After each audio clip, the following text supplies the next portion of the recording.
La palpitante épopée d'une graine de quelque chose. Un conte musical pour enfants écrit par Jean Latreille. L'histoire qui suit ne commence pas par « Il était une fois ». Cette histoire commence au début de l'histoire, bien avant « Il était une fois ». Tu as remarqué, quand on dit « Il était une fois une princesse blonde » par exemple, ou un monstre bleu, un chaperon rouge ou une souris verte, on suppose qu'ils sont déjà là. On suppose qu'ils sont déjà prêts pour commencer leur histoire. Mais personne ne nous dit jamais comment la princesse est devenue blonde, le monstre est devenu bleu, le chaperon rouge et la souris verte. Quand l'histoire commence par « Il était une fois », l'essentiel est déjà fait. La princesse est née blonde, le monstre est bleu depuis longtemps, le chaperon porte déjà son manteau rouge et la souris a toujours eu la couleur de l'herbe verte. Alors que l'essentiel, si l'on veut bien comprendre une histoire, c'est de la commencer au commencement. Mon histoire débute donc au tout début du début d'une histoire.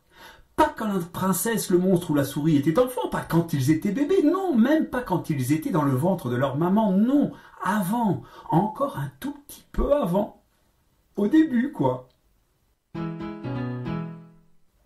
Il avait été une fois, au tout début de notre histoire, une graine.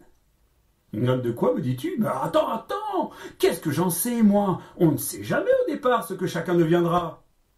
On en a bien sûr une petite idée.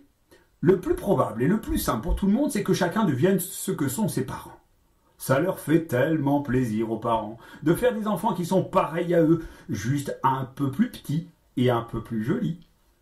Et les enfants, ça leur évite de se tracasser trop longtemps, de chercher pendant des jours, des semaines et des années à qui ou à quoi ils pourraient bien ressembler. C'est pour cette raison que les grands-parents, les oncles, les tantes, les cousins et les voisins ne cessent de s'exclamer en découvrant un nouveau-né « Oh, comme il est costaud, on dirait son papa !» ou alors « Ah, qu'elle est jolie, on dirait sa maman !» Je te le répète, on dit ces phrases-là parce qu'elles font plaisir à tout le monde. Mais en vérité, ce qu'on ne nous dit pas, c'est que les enfants ne ressemblent pas toujours à leurs parents. Des fois, ils grandissent différemment. C'est même parfois assez surprenant.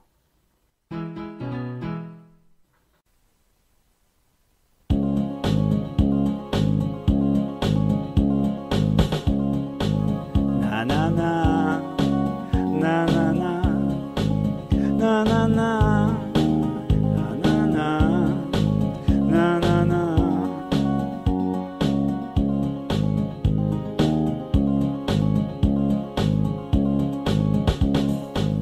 Il y a des graines de potiron qui donnent des rhododendrons.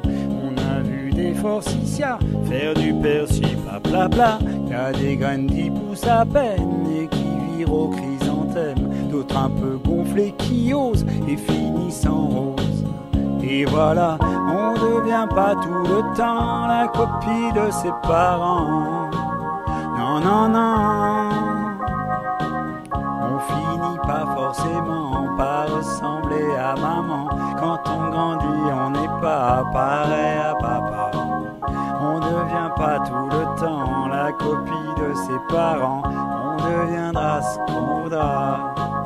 Na-na-na, na-na-na, na-na-na, na-na-na, na-na-na.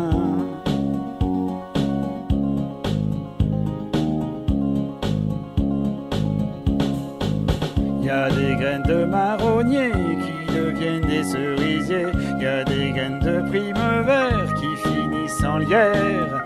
Il y a des graines de mimosa qui donnent du rutabaga. Et des graines de marguerite, des patates à frites. Et voilà, on devient pas tout le temps la copie de ses parents. Non, non, non. On finit pas forcément par ressembler à maman. Quand on grandit, on n'est pas pareil à papa. On devient pas tout le temps la copie de ses parents. On deviendra ce qu'on voudra. Na-na-na, na-na-na, na-na-na, na-na-na, na-na-na.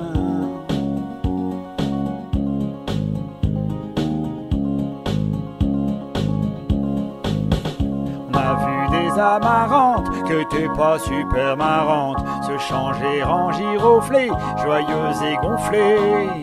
On a vu des petits pois se prendre pour des camélias et des graines de radis noirs pour des nénuphars. Et voilà, on devient pas tout le temps la copie de ses parents. Non, non, non. On finit pas forcément par ressembler à maman. Quand on grandit, on n'est pas pareil à papa. On devient pas tout le temps la copie de ses parents. On deviendra ce qu'on voudra. On finit pas forcément par ressembler à maman. Quand on grandit, on n'est pas pareil à papa. On devient pas tout le temps la copie de ses parents. On deviendra ce qu'on voudra. On finit pas forcément par ressembler à maman. Quand on grandit, on n'est pas pareil à papa. On devient pas tout le temps la copie de ses parents. On deviendra ce qu'on voudra.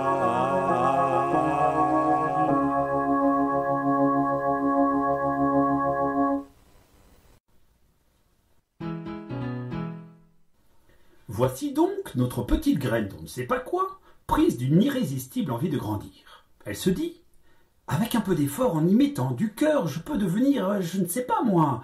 Oh, ma foi, je n'ai qu'à grandir d'abord, ensuite, on verra bien ce qu'on verra. » Cette idée la travaillait tant que la graine n'en fermait plus l'œil de la nuit.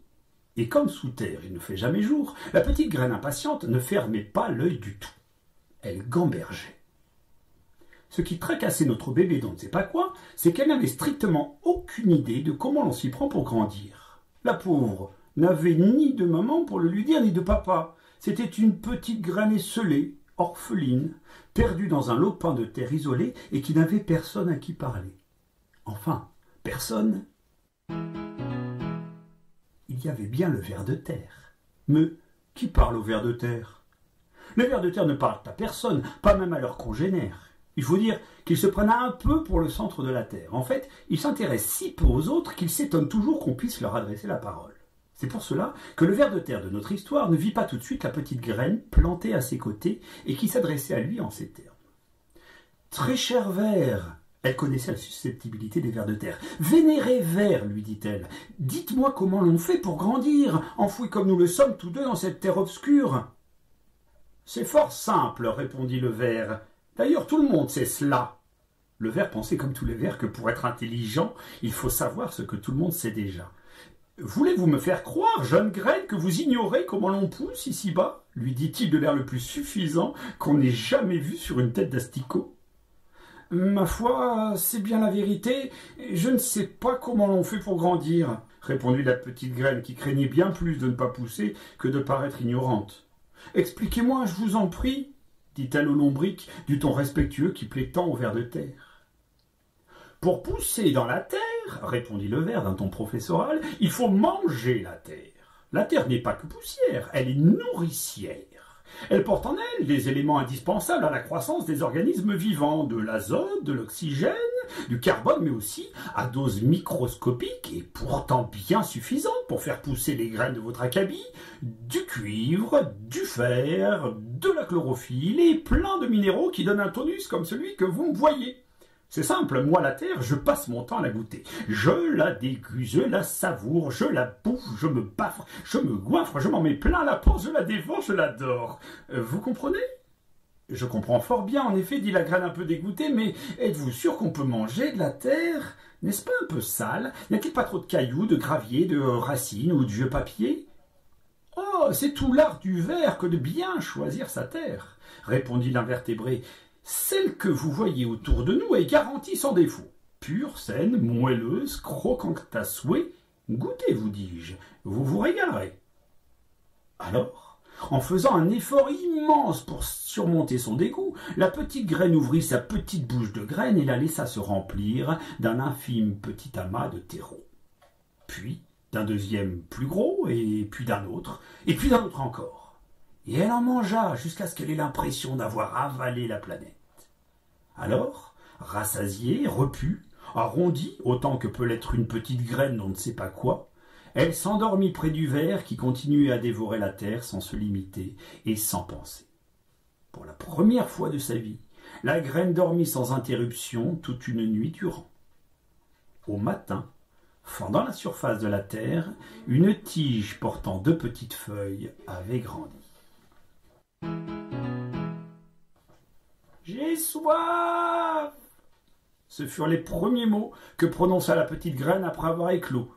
Sa petite tige, d'un vert un peu pâle, presque translucide, cette veine sortie de terre par le miracle de l'existence, venait de découvrir la rigueur de la vie terrestre. Dehors, l'été, en plein soleil, il fait chaud. Et cette année-là, il faisait véritablement une chaleur accablante.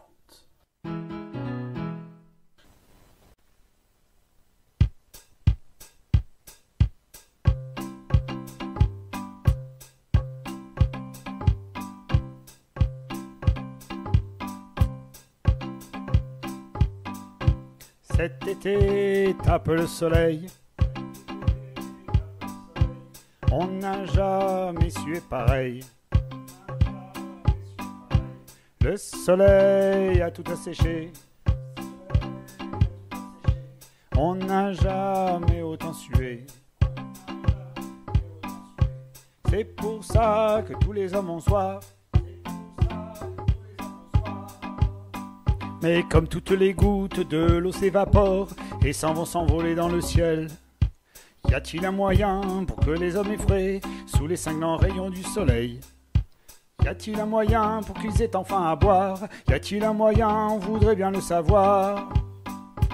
Un vieux leur a dit, faut demander aux nuages de leur faire tomber la pluie, de leur faire tomber l'orage. Oui, mais sous le soleil, les gouttes d'eau encore s'en iront s'envoler dans le ciel.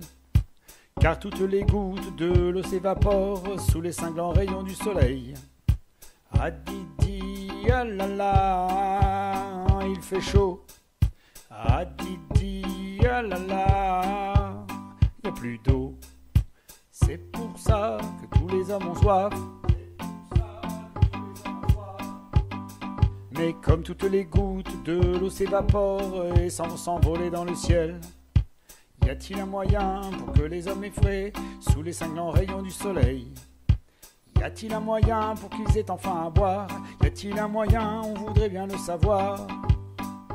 Un vieux leur a dit, faut demander aux nuages de leur faire tomber la pluie, de leur faire tomber l'orage. Oui, mais sous le soleil, les gouttes d'eau encore s'en iront s'envoler dans le ciel. Car toutes les gouttes de l'eau s'évaporent sous les cinglants rayons du soleil. Oui, mais sous le soleil, les gouttes d'eau encore s'en iront s'envoler dans le ciel. Car toutes les gouttes de l'eau s'évaporent sous les cinglants rayons du soleil. Car toutes les gouttes de l'eau s'évaporent sous les cinglants rayons du soleil. Car toutes les gouttes de l'eau s'évaporent sous les cinglants rayons du soleil. Sous les cinglants rayons du soleil. Sous les cinglants rayons du soleil. C'était un été comme on en voit peu. Un été abominablement chaud et sec. La graine et le ver, à l'instar de tous les autres animaux et végétaux des alentours, étaient assoiffés, asséchés, atrophiés, déshydratés. Oh, ce n'est pas une sinécure que de manquer d'eau.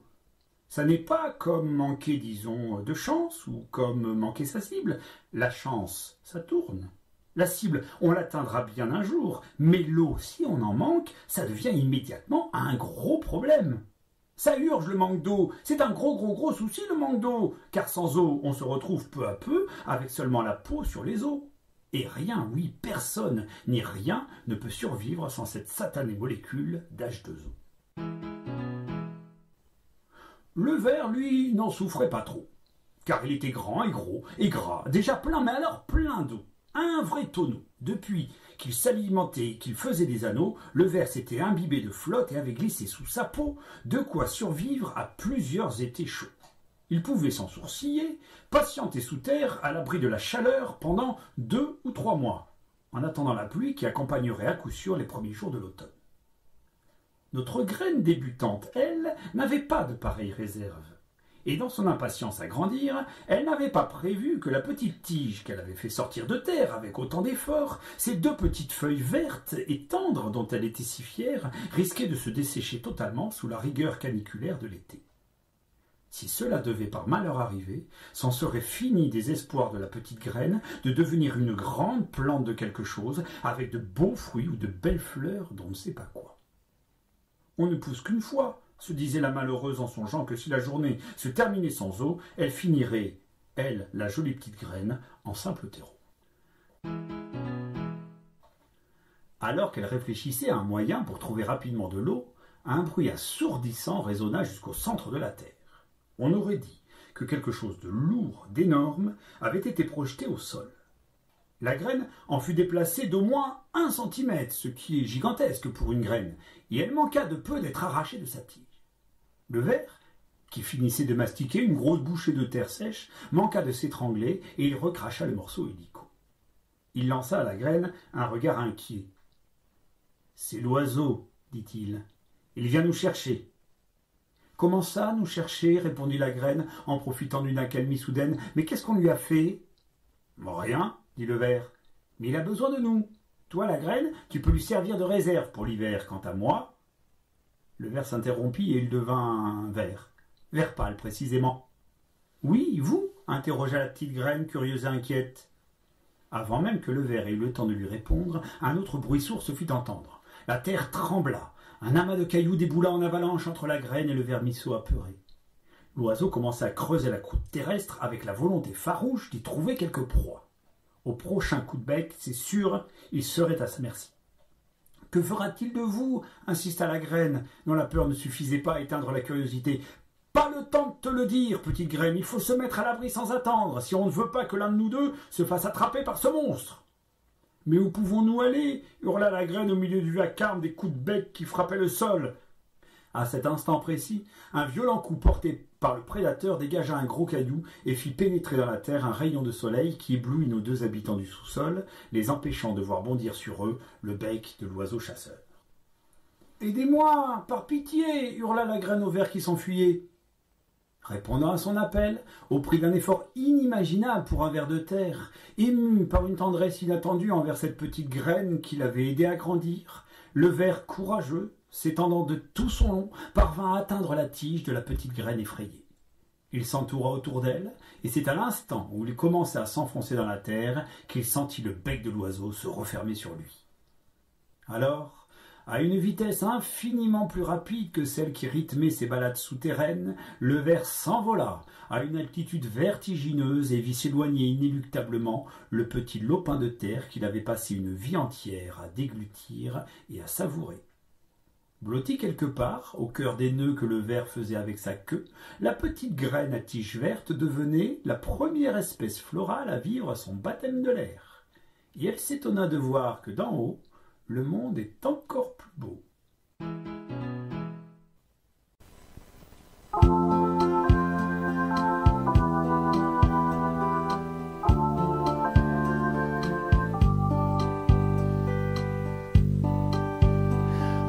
La terre est belle quand je la vois du ciel, même les gens fidèles se sentent pousser des ailes, plus de bruit de gamelles, plus d'armes et d'étincelles, sa beauté naturelle, c'est la roche, c'est le sel, oh que la terre est belle quand je la vois du ciel, je la veux, je l'attends, je l'appelle.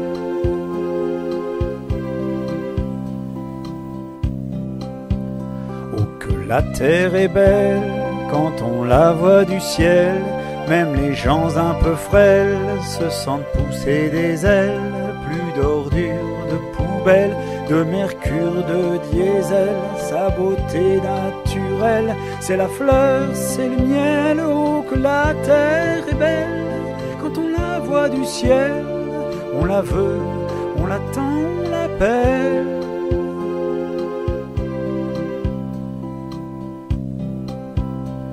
Sûrement quand on les voit d'aussi haut, les humains sont au moins aussi beaux. Oh que La terre est belle quand je la vois du ciel, même les gamins rebelles envient les tourterelles. Plus de cris de crécelles, de bombes artificielles, sa beauté naturelle, c'est le veau, c'est l'agnelle. Oh, que la terre est belle quand je la vois du ciel, je la veux, je l'attends, je l'appelle.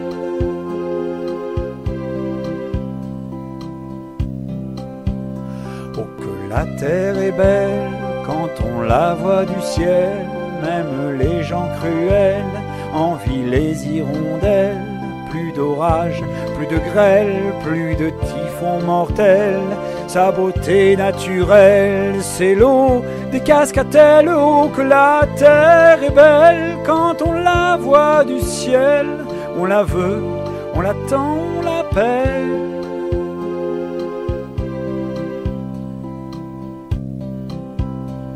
Sûrement quand on les voit d'aussi haut, les humains sont au moins aussi beaux. Oh, que la terre est belle quand on la voit du ciel, même les gens fidèles se sentent pousser des ailes. Plus de bruit de gamelles, plus d'armes et d'étincelles, sa beauté naturelle, c'est la roche, c'est le sel. Oh, que la terre est belle quand elle nous voit du ciel, elle nous veut, nous attend, nous appelle, nous appelle, nous appelle.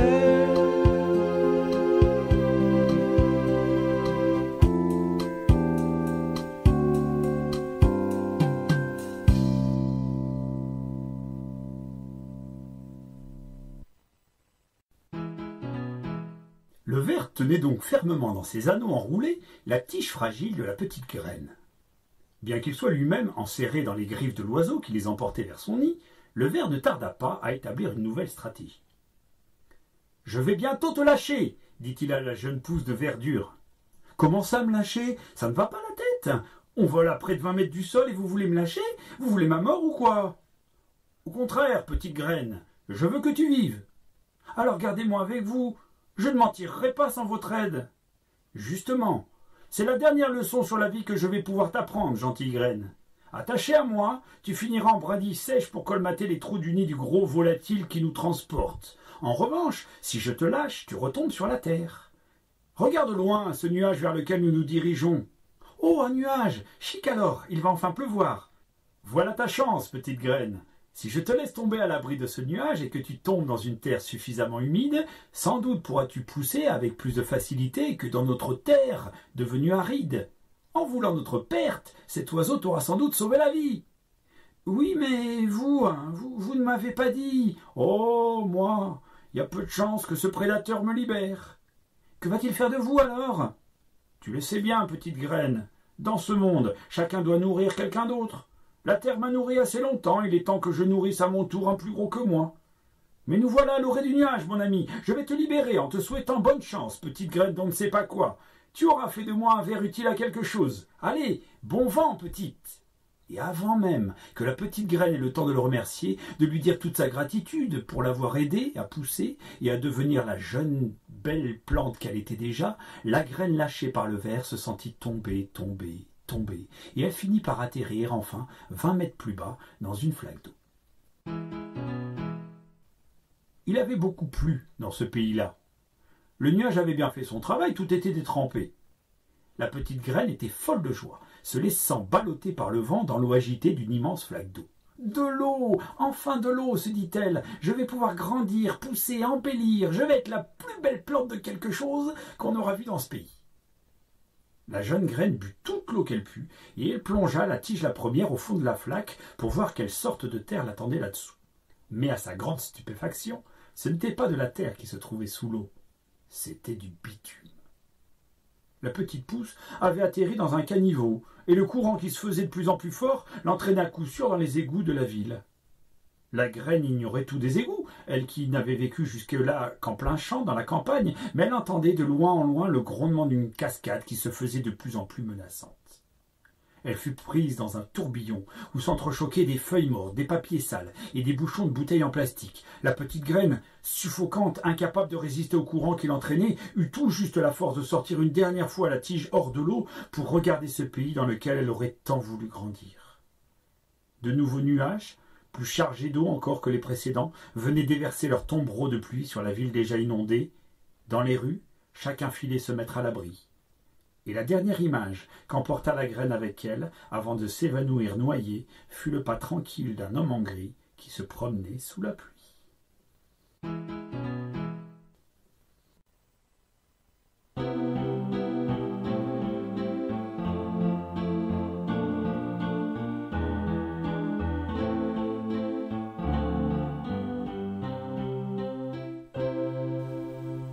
Il pleut dans le ciel, il pleut sur tous les jardins. Un homme en gris se promène, il est mouillé comme un chien. La pluie des nuages tombe en petits clapotis près du monsieur qui voyage et marche sans faire de bruit. Il s'en va peut-être pour la Chine, chercher des valises et des cantines, de statues dorées, de soie décorée, ou de parfums pour vous enivrer. Oh, il pleut dans le ciel, il pleut sur tous les jardins. Un homme en gris se promène, il est mouillé comme un chien. La pluie des nuages tombe en petits clapotis près du monsieur qui voyage et marche sans faire de bruit. Il s'en va peut-être pour l'Afrique, amener des sacs et des barriques de lait de coco, d'épices à gogo, de mâchoires et de cuir de croco. Oh, oh, il pleut dans le ciel, il pleut sur tous les jardins. Un homme en gris se promène, il est mouillé comme un chien. La pluie des nuages tombe en petits clapotis près du monsieur qui voyage et marche sans faire de bruit. Il s'en va peut-être pour l'Espagne ou pour d'autres pays de cocagne, chercher un empire ou des souvenirs, des folies, des rêves et des désirs. Oh, oh, il pleut dans le ciel, il pleut sur tous les jardins. Un homme en gris se promène, il est mouillé comme un chien. La pluie des nuages tombe en petits clapotis, mais le monsieur qui voyage rentre simplement chez lui.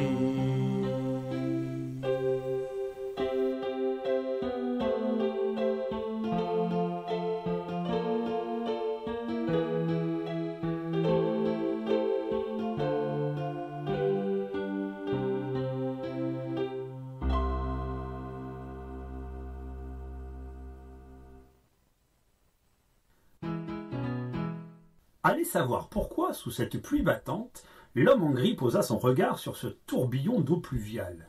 Et comment est-ce possible qu'il ait pu apercevoir une si jolie petite tige verte au cœur d'un tel amalgame de boue et de détritus mêlés?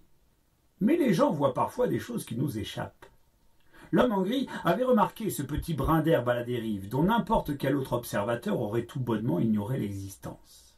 D'autres promeneurs s'étaient dit que cette petite pousse-là avait quelque chose de particulier. Il faut dire que cet homme-là s'y connaissait en jardinage, car c'était un fermier. Un fermier comme autrefois, pas un agriculteur comme il y en a tant de nos jours, qui produisent des mégatonnes de céréales toutes pareilles, parfaitement conformes aux directives du ministère européen des céréales. L'homme en gris faisait tout le contraire. Pas énormément d'une seule chose, mais un tout petit peu de tout, ce qui fait beaucoup quand même. Il était donc maraîcher, il faisait pousser tout ce qui se mange. Des légumes verts, ceux que les enfants n'aiment pas trop, des haricots verts, des courgettes, des épinards, des brocolis, mais aussi des fruits et des légumes rouges que les enfants aiment mieux, les fraises, les tomates, les betteraves. Non, en fait, on va enlever les betteraves parce que personne n'aime vraiment les betteraves. L'homme en gris était aussi éleveur. Il avait 12 poules, 6 lapins, 3 vaches et un cochon. Par conséquent, il était aussi un petit peu agriculteur. Il faisait pousser des céréales, mais pas toutes conformes aux directives du ministère européen des céréales. Il s'en fichait pas mal, car il ne produisait pas pour vendre. Il voulait juste avoir du foin pour ses vaches et des graines pour ses poules. Les lapins mangeaient de la verdure, qui pousse toute seule, et le cochon mangeait des patates et tout ce que les autres ne voulaient pas. Et pour que tout pousse bien, chaque printemps, le fermier mettait dans ses champs et dans son potager les déjections de toute cette ménagerie. Bien sûr, les déjections, il ne les appelait pas les déjections. Il disait comme tout le monde, le caca des bêtes, c'est le meilleur engrais possible. Plus elles font caca, plus mes plantes poussent bien. Donc plus mes bêtes sont grosses, plus elles font caca. Donc plus mes plantes poussent bien, donc plus mes bêtes sont bien nourries, donc plus elles font... etc., etc. Mais revenons à notre petite pousse de verdure noyée dans sa flaque d'eau. Ce qui frappa tout de suite l'œil expert de notre agriculteur, c'est que cette tige-là portait des feuilles dont la forme lui était inconnue.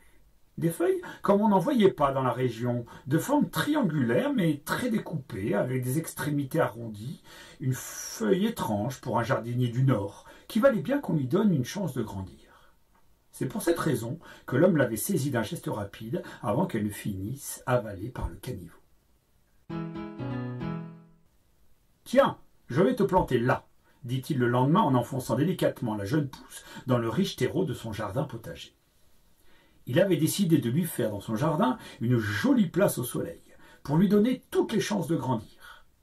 Et la chance fut avec la petite graine, car cette année-là, dans ce pays pluvieux, le soleil donna le meilleur de lui-même.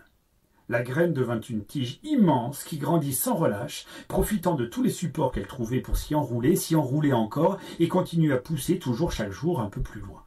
On aurait cru qu'elle voulait maintenant envahir tout le jardin de l'homme en gris, sans laisser aux autres espèces la moindre chance d'attraper un rayon de soleil.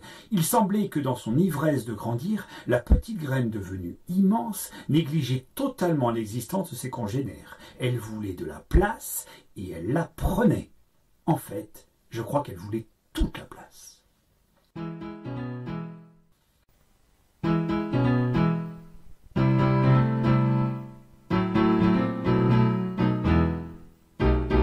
Laissez-moi passer, je vais vous dépasser.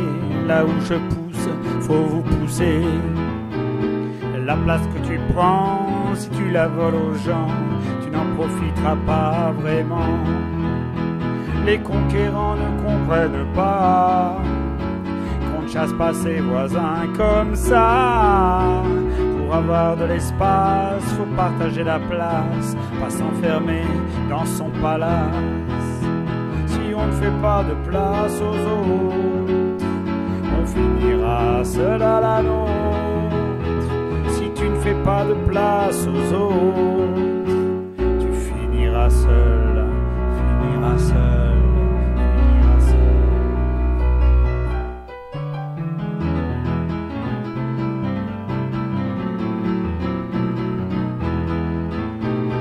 Donne-moi cette pierre-là, ce bijou sans carats, ce trésor ne t'appartient pas.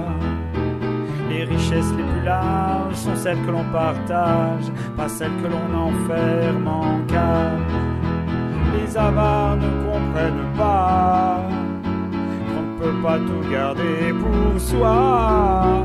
Pour avoir des trésors, il faut donner d'abord, pas se construire des miradors.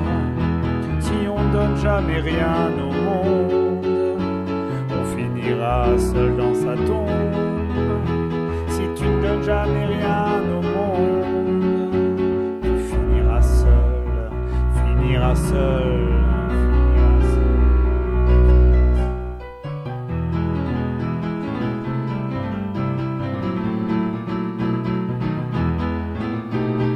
Laissez-moi parler, je veux vous expliquer, j'ai mille idées à exprimer.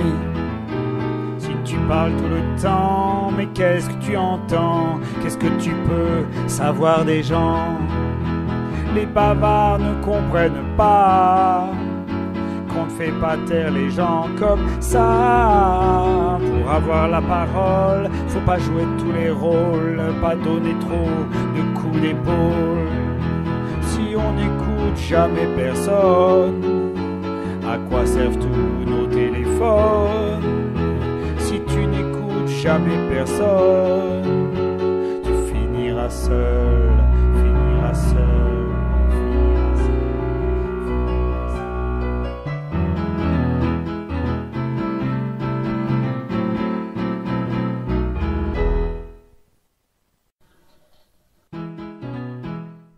Si notre ancienne petite graine prenait autant de place que ça, c'est qu'elle s'était métamorphosée en tige de melon.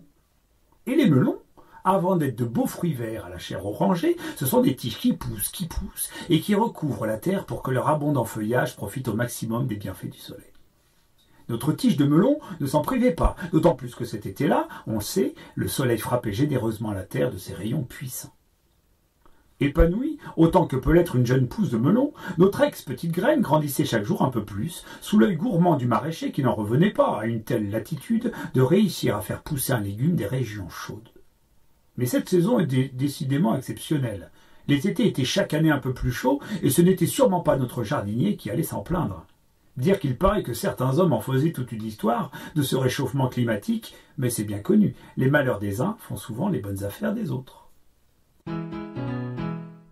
Après quelques semaines d'échauffement photosynthétique intense, la tige de melon avait pris toute sa place dans le jardin de notre promeneur, ravi de sa dernière recrue. Elle avait même donné plusieurs fruits. Tant d'ailleurs que le jardinier avait dû prendre une cruelle décision pour la calmer un peu. Il lui trancha la tête pour que cesse son envie de pousser toujours plus en longueur et qu'elle n'envahisse plus le terrain de ses voisins. Ah!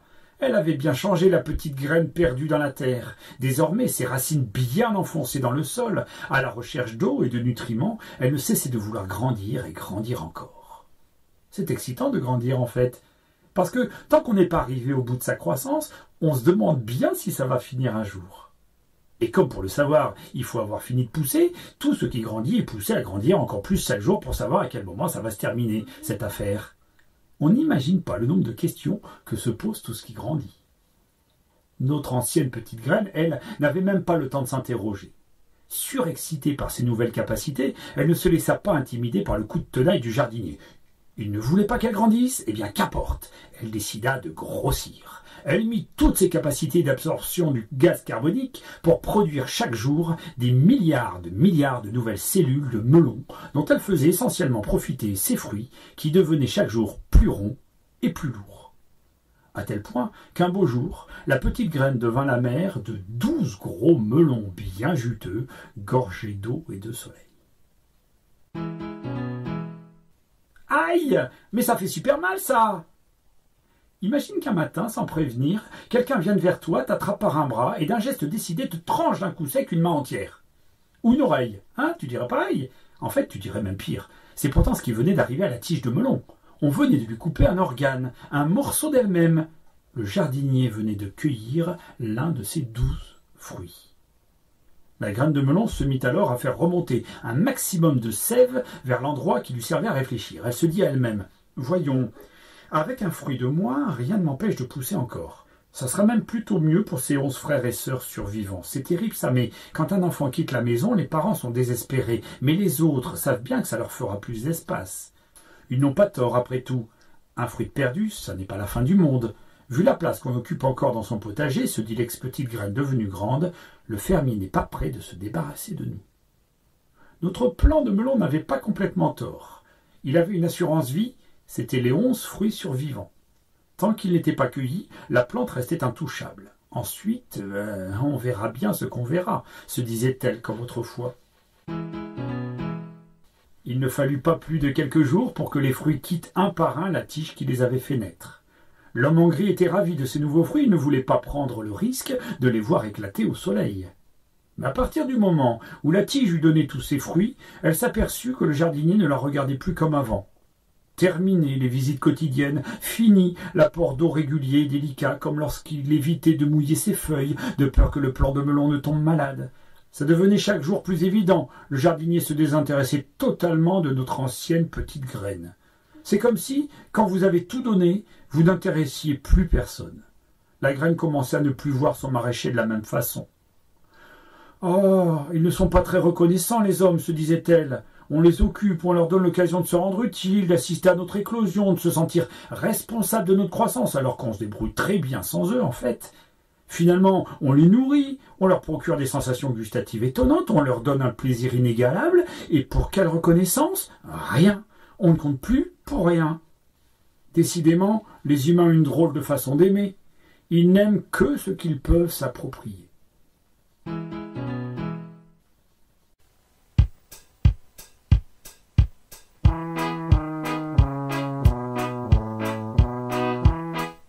C'était un petit cochon qui était pas super mignon, qui s'est perdu dans la ville où il rencontre une fille. Comme elle n'était pas gentille et puis qu'elle jouait aux billes, elle voulut lui prendre ses yeux, ses jolis yeux ronds et tout bleus. Le cochon lui dit adieu et la fille fut malheureuse.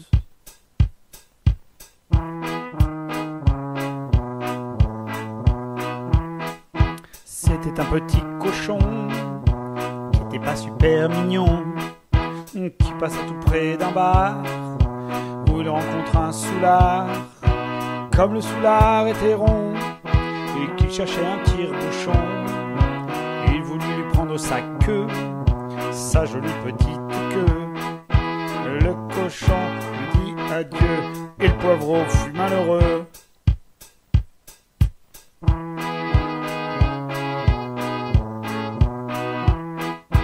C'était un petit cochon qui était pas super mignon, qui passa sur un marché où il y avait un charcutier. Comme il manquait de jambon pour en faire du saucisson, il voulut lui prendre ses cuisses pour en faire de la saucisse. Le cochon lui dit adieu et le charcutier fut malheureux.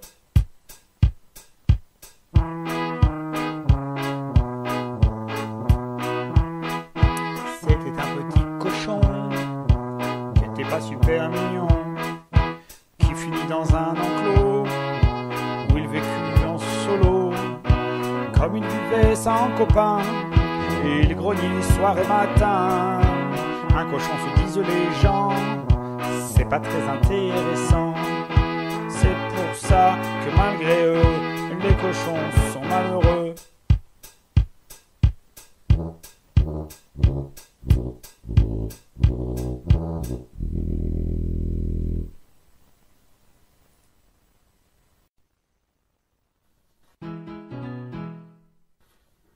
Si quelqu'un pouvait comprendre la petite graine devenue plante abandonnée, c'était bien le cochon du fermier. De tous les êtres vivants, il est celui que l'homme nourrit et n'engraisse que dans le seul but de le dévorer. Et du coup, le cochon est le plus mal aimé de tous les animaux domestiques. Vous avez déjà vu un cochon de compagnie? Vous connaissez quelqu'un à qui viendrait l'idée saugrenue d'aller jouer avec un cochon? Pourtant, je pourrais bien courir moi aussi, se disait-il, si on ne m'engraissait pas autant. Je pourrais aller chercher la baballe ou le nonos, comme font les chiens-chiens. Moi aussi, j'aurais voulu être cajolé toute ma vie, sans finir cuit et dégusté par mes maîtres. Seulement voilà, le cochon a un défaut irrémédiable, il a bon goût. Je ne dis pas qu'il sait ce qui est beau ou ce qui est bon, c'est sa chair qui est délicieuse. Il porte des kilos et des kilos de muscles et de gras à la saveur exquise. Que ce soit cru, séché ou fumé, les humains l'adorent. Et comme ils culpabilisent de le manger, on dirait qu'ils font exprès de ne pas s'attacher à lui. « De toute façon, j'en veux pas de leur affection, se disait-il. Je grogne et je me roule dans la boue exprès pour les tenir à l'écart, comme ça ils me fichent au moins la paix de mon vivant. N'empêche, j'aurais pas refusé un peu d'affection désintéressée, moi, s'ils avaient voulu m'aimer un peu avant de me cuisiner. » Le cochon entendit des bruits de pas qui approchaient. « Tiens, voilà le fermier. Cette fois, je vais me tenir sage. Je vais lui faire mes yeux de petits cochons, ceux que j'avais les premières semaines. Les humains nous trouvent si mignons à la naissance, tant qu'on ne leur rappelle pas un bon plat de saucisses. Allez, mon maître, sois gentil. ouvre-moi la porte et emmène-moi courir en forêt. » À cet instant-là, la porte de l'enclos s'ouvrit et un tombereau d'épluchures et de déchets végétaux fut déversé dans l'auge de l'animal. L'homme en gris repartit aussitôt, sans même lui jeter un regard. Le cochon inspecta avec attention le menu du jour. Parce qu'il avait beau râler contre les humains, il devait reconnaître qu'il était bien nourri. Que des produits frais. Rien de chimique ou d'industriel, comme les compléments alimentaires qu'on donne aux vaches, par exemple. Des vitamines, des antibiotiques et d'étranges molécules chimiques soi-disant bonnes pour la croissance, alors que le champion de la croissance naturelle, c'est bien le cochon. Et il se contente pour ça d'ingurgiter les restes de légumes non consommés par les fermiers qui ne mangent stupidement que les fruits, et encore sans la peau. Le cochon, lui, il aime tout. Donc, il mange tout. Alors, aujourd'hui, on mange quoi se dit-il en lorgnant sur le tas d'épluchures. Oh, génial, il y a du plant de melon. Le cochon avait tout de suite repéré les belles feuilles vertes d'un plant de melon qui avait visiblement été arraché du potager le jour même. Il en raffolait. Il les préférait largement aux fruits eux-mêmes. Trop sucré, trop plein d'eau, ça n'est pas du tout nourrissant, pensait-il à propos des fruits. Mais les tiges et les feuilles, ça, c'est bon pour l'appétit. D'un coup de museau, il dégagea quelques épluchures de patates qui recouvraient la tige de melon et il s'apprêta à croquer d'un grand coup d'un seul dans la plante arrachée quand il entendit « Pitié, pitié, ne mangez pas !» Le cochon n'en revenait pas. Lui qui ne voyait ni ne parlait jamais à personne se demanda alors qui s'adressa à lui. « S'il vous plaît, monsieur le cochon, épargnez-moi. J'ai vécu une aventure fabuleuse. Figurez-vous qu'il y a quelques semaines encore, je n'étais qu'une petite graine de rien du tout. Et en un peu de temps, j'ai poussé, j'ai donné de magnifiques melons dont le fermier s'est régalé quand ils étaient bien mûrs. Maintenant que mes fruits sont mangés, je ne sers plus à rien. Alors il se débarrasse de moi pour vous nourrir. Mais je ne veux pas nourrir. Je ne veux pas mourir, moi. » Pas de doute, c'était le plant de melon qui parlait. Le cochon n'avait jamais vu ça. Il se demanda s'il n'avait pas un peu abusé la veille du vieux marc de café que la fermière jette dans sa nourriture. L'excès de caféine, c'est pas bon pour les cochons. Ça leur provoque des hallucinations. « C'est bien la tige de melon qui me parle ?» demanda-t-il. « Oui, c'est moi, » répondit-elle un peu rassurée. « Vous n'allez pas me manger, n'est-ce pas ?» répéta-t-elle. « Non. Si. Enfin, je ne sais pas. Je veux bien te laisser tranquille. Mais sais-tu ce que tu vas devenir si je ne te mange pas ?»« Je n'en sais rien. » dit le plant arraché. « Je n'ai plus d'attache, moi. Je ne tiens plus à rien. Je ne peux plus grandir. » Réalisant la gravité de sa situation, l'ancienne petite graine ajouta « Je suis finie. » Et elle se mit à pleurer. « Il n'y a rien de tragique là-dedans, » dit le cochon d'un ton rassurant. « C'était écrit depuis le départ, cette histoire. C'est juste parce qu'on ne t'avait pas prévenu que tu es désemparé. Mais c'est plutôt une belle fin, tu sais, de nourrir ceux qui ont faim. De toute façon, si je t'épargne, il te laissera pourrir dans le tas de fumier. Dans les deux cas, tu vas une nouvelle fois changer d'état, vieille branche. Souviens-toi, tu as été une petite graine, puis une jeune pousse, puis une plante aux tiges multiples, puis une porteuse de fruits. Eh bien maintenant, tu vas finir compost, d'une façon ou d'une autre. Que je te mange ou pas, voilà le destin qui t'est promis. Alors ça y est. C'est tout. Ça s'arrête là. On vit une vie passionnante pour que tout ça s'arrête net comme ça.